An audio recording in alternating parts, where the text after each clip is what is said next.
பொதுவாக எனக்கு physically challenge பீப்புளை பற்றி ஒரு தனி மரியாதை உண்டு. ஏன்னா அவங்களுக்கு இன்ஸ்பிரேஷன் தேவையில்லை, அவங்களே இன்ஸ்பிரேஷன் தான். திருமணம்ன்றது எனக்கு வாய்ப்பே இல்லாத ஒரு விஷயம்னு நான் நினச்சிட்டு இருந்தப்போ ஒரு பெண் என்கிட்ட பேசுகிறாங்க, உங்களை நான் திருமணம் செஞ்சுக்கலாமா அப்படின்னு கேட்குறாங்க. ஒரு 6-7 மாதங்களுக்கு பிறகு ஒன்றெல்லாம் நான் மேரேஜ் பண்ணதே பெரிய விஷயம். அந்த தாட் ப்ராசஸ் வர ஆரம்பிச்சிச்சு சார். இப்போ எனக்கு கில்ட் மனநிலை வந்துடுச்சு. நான் இத்தனை வருஷமாக அதை தூக்கிட்டு வர்றப்ப எனக்கு வலி இல்லை, நான் எழுந்து வந்துட்டேன். ஆனால் இப்போ இவங்க குத்தி காட்டுறப்போ அது வலி கொஞ்சம் அதிகமாக இருக்கும். அவன் கொஞ்சம் சும்மா உட்காந்துருக்கான்னு தெரிஞ்சால் காலில் 2 கீரலை போட்டு, கால் விரலில் இல்லை துடைப்பகுதிகளில் 2 கீரல், கெண்ட காலங்கள்லாம் கீரலை போட்டு 4 எலியை கொண்டு வந்து விடுறது. உங்களால் செய்ய முடியலைன்றதுனால உங்கள் இயலாமையை மறைக்கிறதுக்கு அவர் இயலாமையை குறை சொல்லி குத்தி காட்டி அப்படின்னா அவங்களுக்கு இந்த கண் ஓரத்தில் தண்ணி வர ஆரம்பிக்கும். இப்போ திருமணமானதுக்கப்புறம் இவங்க செய்கிற சில பிஹேவியர்ஸில் அவர் அந்த மதுரை பாஷையில் பேசுவார். உட்காந்த மணிக்கே ஏதாவது கொஞ்சம் மருந்து இருந்து சாப்பிட்டு சேர்த்துக்கோ எல்லாம் தோணுது சார். 31 வருஷம் என் வாழ்க்கையை நான் வாழ்ந்துட்டேன், எனக்கு யாரும் தேவைப்படல, நான் 2 கால் வேற இல்லைல்ல அப்படின்னு கேட்கும் போதே ஒரு மாதிரியாக இருந்தது. அதுக்கு அடுத்து ஒரு லைன் சொன்னார்,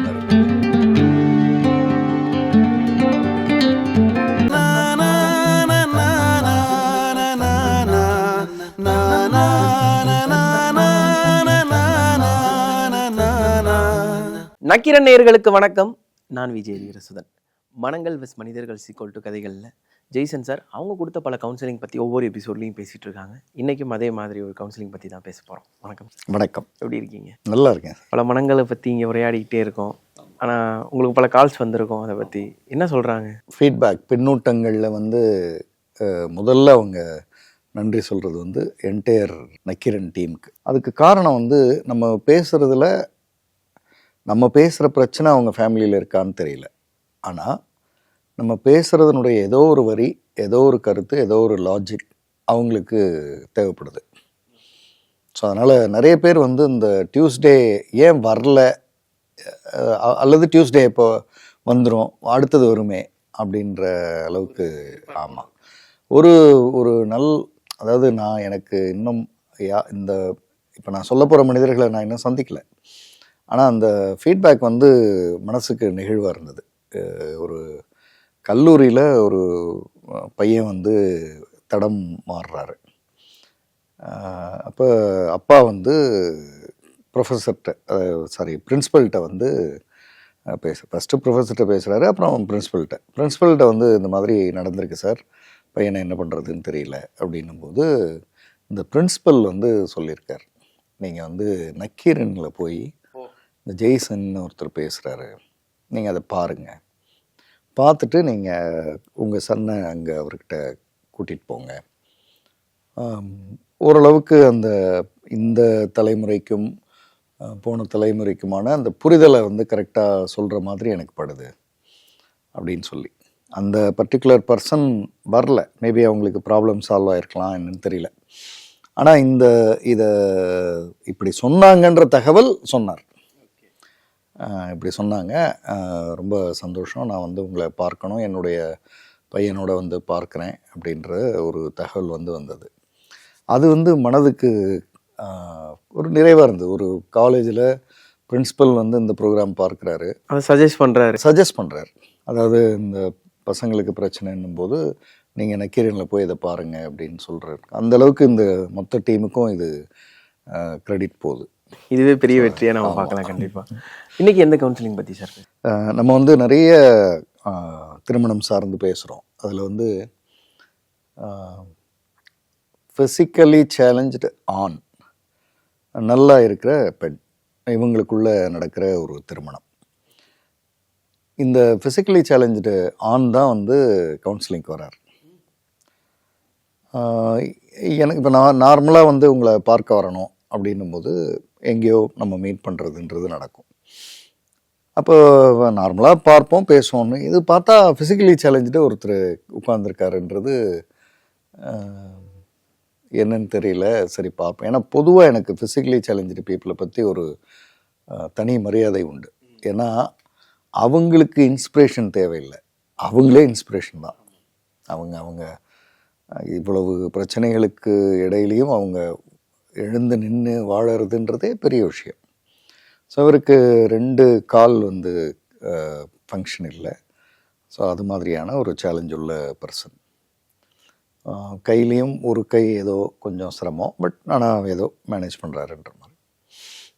இப்போ இவர் பேச ஆரம்பிக்கிறார். அவர் என்ன சொல்கிறாருன்னா, சார் என்னை வந்து நான் வந்து ஆரம்பத்திலேருந்து என்னுடைய வாழ்க்கையில் அனைத்து ஸ்டெப்ஸையுமே ரொம்ப கஷ்டப்பட்டு தான் வரேன். திருமணம்ன்றது எனக்கு வாய்ப்பே இல்லாத ஒரு விஷயம்னு நான் நினச்சிட்டு இருந்தப்போ ஒரு பெண் வந்து என்கிட்ட பேசுகிறாங்க, என்கிட்ட பழகுறாங்க. அது கொஞ்ச நாள் அந்த தொடர்பு போகுது. அப்போ அவங்க வந்து உங்களை நான் திருமணம் செஞ்சுக்கலாமா அப்படின்னு கேட்குறாங்க. எனக்கு பொதுவாக இது எல்லாரும் சொல்லுவாங்க, ஆனால் நடைமுறையில் நிறைய பிரச்சனைகள் இது. ஏன்னா என்னுடைய ஒவ்வொரு இதுக்கும் அவங்க வந்து ரொம்ப சிரமப்பட வேண்டியிருக்கும். இப்போ நான் வெளியில் வரணுன்னா ஒரு கால் கை சிறப்பாக இருக்கிற கணவன் டக்குன்னு எழுந்து வர்ற மாதிரி என்னுடைய வாழ்க்கை இருக்காது. ஒன்றுத்துக்கும் யோசிக்க வேண்டியிருக்கும். இப்போது லிஃப்ட் இல்லைன்னா எப்படி போகிறது மேலே, அந்த சீட்டு கொஞ்சம் ஹைட்டாக இருந்தால் இவரை எப்படி உட்கார வைக்கிறது, இப்படி நிறைய. ஆமாம், சின்ன சின்ன விஷயங்கள் கூட பெரிய சேலஞ்சு. அதனால் என்ன திருமணம் செய்கிறதுனா நீங்கள் கொஞ்சம் முதல்ல யோசிங்க அப்படின்னு சொல்லி சொன்னேன். அப்புறம் அவங்க எல்லாம் யோசிச்சு இல்லை நான் வந்து உங்களை தான் அப்படின்லாம் சொல்லி சரின்னு இந்த திருமணம் நடந்தது. முதல்ல ஒரு 2-3 மாதங்கள் எல்லாம் சரி, ரைட். ஒரு 6-7 மாதங்களுக்கு பிறகு அவங்க வந்து என்ன, அவங்களுடைய ட்ரீட்மெண்ட் எப்படி இருந்ததுன்னா, உன்னை நான் கல்யாணம் பண்ணியிருக்கிறதே பெரிய விஷயம், நீ வந்து கொஞ்சம் நான் செய்கிறத வந்து நீ பெரிய விஷயம்னு நினைக்கணும்ல, ஏன் நினைக்க மாட்டேங்கிற? அதாவது இப்போது இங்கே வா அப்படின்னு சொல்கிறாங்கன்னா நான் எழுந்து போகிறேன்ல, அது அவங்களுக்கு லேட் ஆகுதுன்னு வைங்களேன், சீக்கிரம் வந்தால் பரவாயில்ல அப்படின்னு சொல்லும்போது, ஏமா நான் திருமணத்துக்கு முன்னாடி இருந்தே இப்படித்தானே என்னது, ஸோ இது தெரிஞ்சு தானே மேரேஜ் நடந்தது, அப்புறம் இப்போ வந்து புதுசாக சொன்னான்னா உன்னெல்லாம் நான் மேரேஜ் பண்ணதே பெரிய விஷயம். அந்த தாட் ப்ராசஸ் வர ஆரம்பிச்சிச்சு சார். இப்போ எனக்கு வந்து கில்ட்டு மனநிலை வந்துடுச்சு. நம்ம சொல்லியும் இதை வந்து தவிர்த்து என்னமோ இல்லை உங்களை தான் கல்யாணம் பண்ணுவோம் அது இதுன்னு சொல்லி இப்போ கடைசியில் வந்து என்னுடைய, அதாவது எனக்கு ஒரு சேலஞ்ச் இருக்குது, அந்த சேலஞ்சை நான் ஓவர் கம் பண்ணுறேன். ஆனால் இப்போ எனக்கு கூட துணையாக வந்தவங்க உனக்கு ஒரு சேலஞ்ச் இருக்குது, நான் போனால் போதுன்னு அந்த சேலஞ்சை கூட பார்க்காம உன்னை கல்யாணம் பண்ணேன் அப்படின்னு நான் இத்தனை வருஷமாக அதை தூக்கிட்டு வர்றப்ப எனக்கு வழி இல்லை, நான் எழுந்து வந்துட்டேன். ஆனால் இப்போ வந்து இவங்க குத்தி காட்டுறப்போ அது வலி கொஞ்சம் அதிகமாக இருக்குது அப்படின்னு சொல்கிறார். இதுதான் கவுன்சிலிங்க்கான ஏரியா. இப்போது இவர்கிட்ட நான் சில விஷயங்கள் கேட்டேன். அதாவது உங்களுக்குன்னு சில சேலஞ்சஸ் இருக்குல்ல, அது வந்து திருமணத்துக்கு முன்னாடி உங்கள் 2 பேருக்கு இடையில் ஒரு புரிதல் இருக்கும்போது இருந்ததை விட இப்போ கொஞ்சம் அவங்கள எதிர்பார்க்குறீங்களா, டிபெண்ட். ஏன்னா நீங்கள் தனியாக இருக்கும்போது நீங்கள் பாட்டுக்கு இப்போ வந்து கொஞ்சம் வாமா இங்கே அப்படின்னு எல்லாத்துக்கும் கூப்பிடுறீங்களா, அந்த மாதிரி ஏதாவது இருக்கு? இல்லை சார், நான் அதில் ரொம்ப காஷியஸாக இருக்கேன். ஏன்னா எந்த காலகட்டத்துலேயும் மனைவி வந்துட்டாங்கன்றதுனால நான் கொஞ்சம் அசந்தேன்னா நாளைக்கு மனைவி இல்லைன்றப்போ நான் ரொம்ப கஷ்டப்படுவேன். அதனால் அது வேண்டவே இல்லை. நம்ம வந்து ஆரம்ப காலத்துலேருந்து எப்படி இருந்தோமோ அப்படி தான் இருக்கணும் அப்படின்றதுல ரொம்ப தெளிவாக இருக்கேன், அப்படி தான் பண்ணுறேன். ஆனால் அதில் சில நேரங்களில் எனக்கு இயற்கையாகவே இப்போ ஒரு வெளியில் போகிறேன், மழை பெய்யுது அப்படின்னா நான் திரும்பவும் வந்துடணும் உள்ள, என்னால் போக முடியாது. அப்புறம் மற்ற மனிதர்கள் இருக்கிற மாதிரி குடையை எடுத்துக்கிட்டு பிடிச்சிக்கிட்டு டக்குன்னு நடந்துடுறதெல்லாம் எனக்கான வாய்ப்பு இல்லை. நான் நிறைய யோசிக்க வேண்டியிருக்கும். நான் போய் இருக்கிற இடத்துல முதல்ல நான் வீல் சேரில் நகர்றது இருக்குது. ஸோ வீல் சேரை எங்கே வைக்கிறது, சரியாக வருமா, இடையில மழை ஹெவியாகிடுச்சுன்னா என்ன பண்ணுறது, இப்படி நிறைய தாட் ப்ராசஸ் எனக்கு ஓடிக்கிட்டே இருக்கும். ஸோ என்னால் முடிந்தால் தனியாக இருக்கிறப்ப இந்த பிரச்சனையே இல்லை. நான் வெளில போகிறேன், சரியாக வரலைன்னா உள்ளே வந்துக்கிறேன். இப்போ இவங்க கூட கிளம்புறப்போ திரும்ப ஏதோ ஒன்றுன்னா அவங்க வந்து குத்தி காட்டி பேசலை. ஆனால் அவங்க அப்படி பார்க்கறது போகலான்னு பார்த்தா முடியல. என்னவோ வாழ்க்கை அப்படின்னு அந்த மாதிரியெல்லாம் பேசுறது வந்து ரொம்ப சிரமமாக இருக்குது அப்படின்றது சொன்னார். இப்போ இவர்கிட்ட அதிகமான பிரச்சனைகள் எதுவும் இல்லை அப்படின்னு தெரிஞ்சதுக்கப்புறம் நமக்கு நேராக அவங்கள்ட்ட தான் பேசணும். ஸோ அவங்க வருவாங்களா அப்படின்னா தெரியல சார், அவங்க வருவாங்களான்லாம் தெரில. எனக்கு எதுக்கு கவுன்சிலிங், நீ போய் வேணாக்கு அப்படின்ற மாதிரி அவங்களுடைய இப்போதே இருக்க திருமணத்துக்கு முன்னாடி அப்படி இல்லை, இப்போ அப்படி இருக்கிற மாதிரி தெரியுது அப்படின்னாரு. சரி நீங்கள் பேசி பாருங்கள் அப்படின்னு பேசும்போது நம்ம ஏற்கனவே பேசியிருக்கோம் நிறைய முறை. இந்த கவுன்சிலிங்க்கு வர வைக்கிறது அப்படின்னும் போது கவுன்சிலிங்னு சொல்கிறதே நிறைய பேருக்கு இன்னும் ஒரு வெறுப்பு இருக்குது. அதை யார் நமக்கு வந்து சொல்கிறது, ஏன் நமக்கு தெரியாதா, அதெல்லாம் ஒன்று இருக்குது. ஆக்சுவலாக கவுன்சிலிங் அப்படின்றது வந்து நீங்கள் இப்படி மாறுங்க இப்படி இருங்கன்னு சொல்கிறது அல்ல. கவுன்சிலிங் அப்படின்றது நாம் அறிந்தோ அறியாமலோ செய்கிற தவறை வந்து நாம் உணர வைக்கிறதுக்கான ஒரு மெத்தடாலஜி. உணர்ந்ததுக்கப்புறம் டெசிஷன் மேக்கிங் உங்களுக்கு தான். அதுக்கப்புறம் நீங்கள் கவுன்சிலிங்க்கு வரும்போது பிரியணும்னு நினச்சிங்க, உணர்ந்ததுக்கப்புறமும் இல்லை எனக்கு சரியாக இல்லை சார், நான் பிரிய தான் போகிறேன் அப்படின்னா ரைட்டு.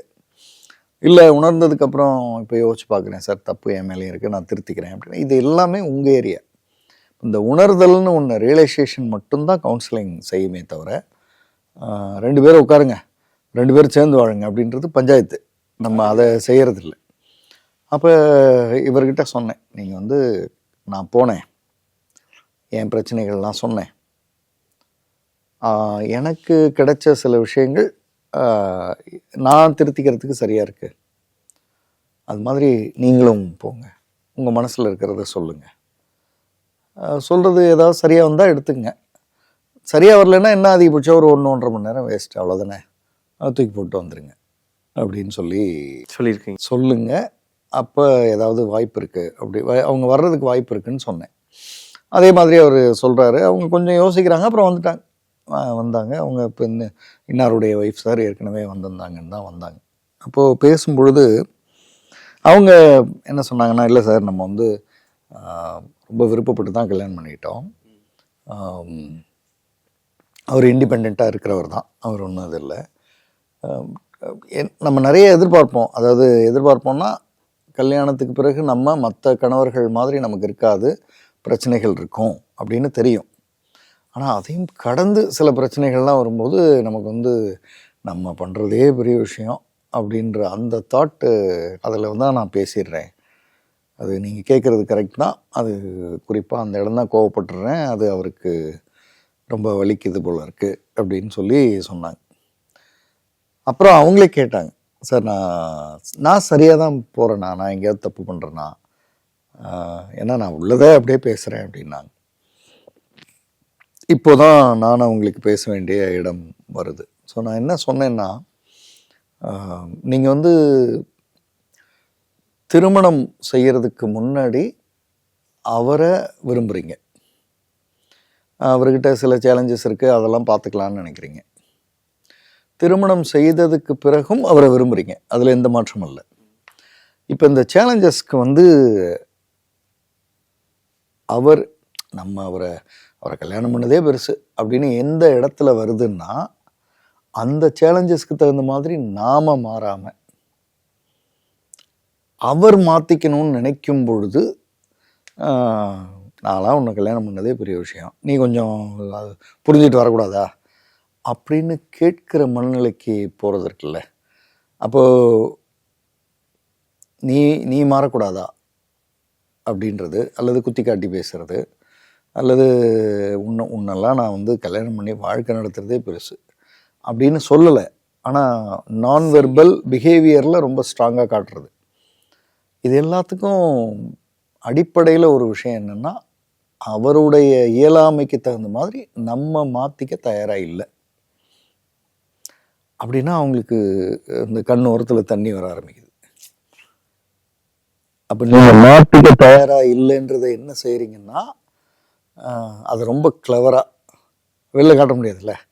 அதனால் நீ மாறுறது இல்லையா, நீ கொஞ்சம் சீக்கிரம் வர்றது இல்லையா, நீ கொஞ்சம் எழுந்துக்கிறது இல்லையா, நீ உன்னால் முடியாது தான் ஆனாலும் கொஞ்சம் செய்கிறது இல்லையா அப்படின்னு அவர்கிட்ட போய் அதை காண்பிக்க. இப்போ நல்லா யோசிச்சு பாருங்க, அவர் வந்து உங்களை மேரேஜ் பண்ணுறேன்னு சொன்னாரா? இல்லை. அவர் எங்கேயாவது என்ன எப்படியாவது பொறுத்து நீங்கள் கல்யாணம் பண்ணி என்னை கொஞ்சம் மேனேஜ் பண்ணிக்கிங்கன்னு சொன்னாரா? இல்லை. யார் போய் சொன்னது? நாம் தான் சொன்னோம். நம்ம சொல்லும்போதே அவர் என்ன சொன்னார்? நிறைய சேலஞ்சஸ் இருக்கும், இது உங்களுக்கு சரி வருமா பாருங்கள், கொஞ்சம் டைம் எடுத்துக்கங்கன்னு சொன்னார்.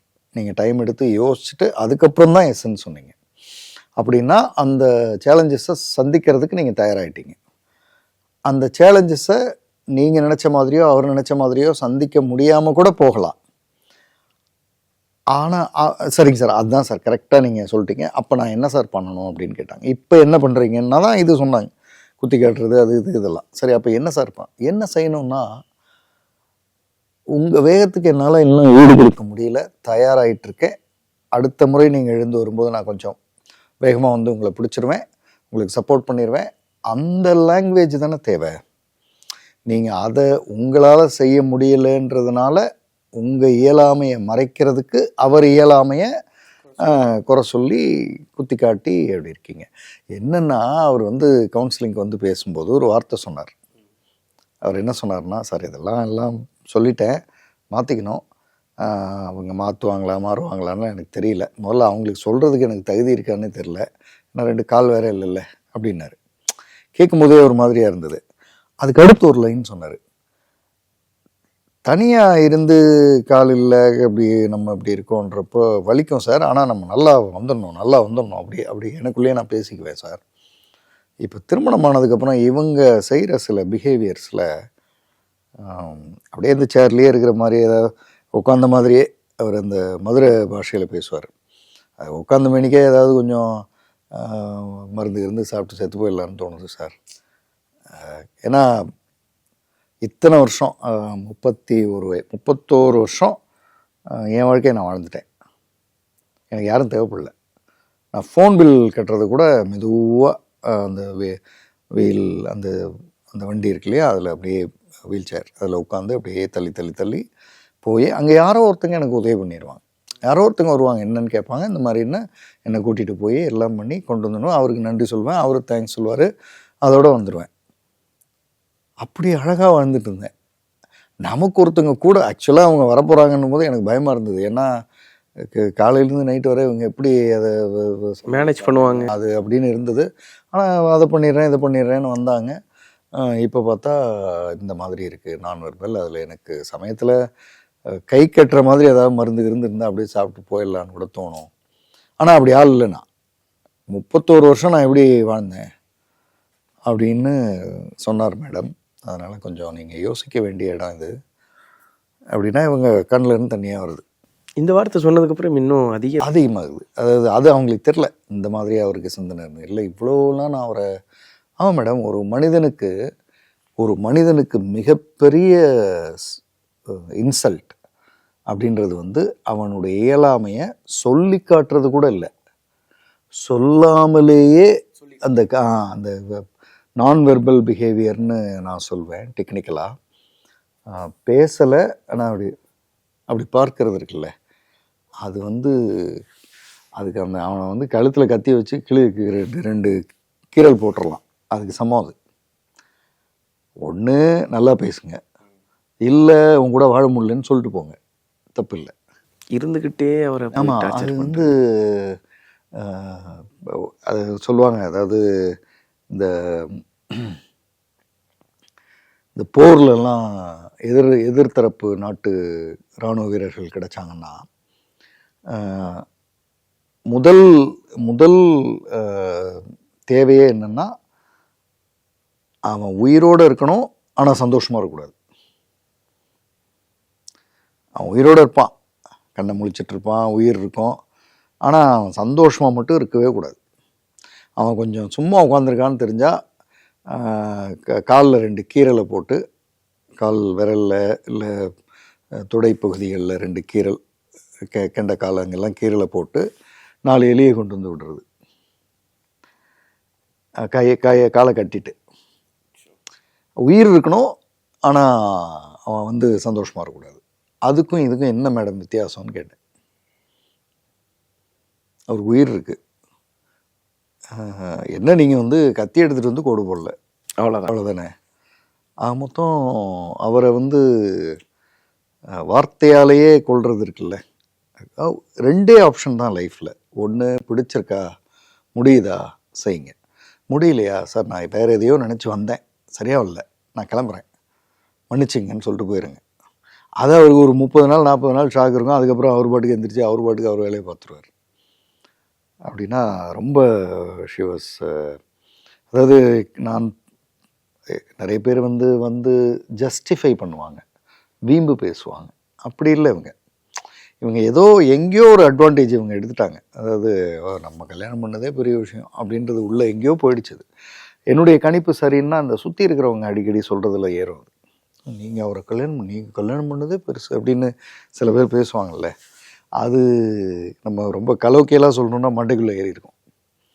அப்போ அது ஏறிடுச்சுன்னா எதிரில் இருக்கிறவங்களுக்கு நம்ம செய்கிறது ரொம்ப ரொம்ப ஏதோ நம்ம பெருசாக செய்கிற மாதிரி நம்ம நினச்சிக்குவோம். நான் அவங்கள்ட்ட மீண்டும் அந்த கடைசியாக ஒரு கேள்வி வச்சேன்.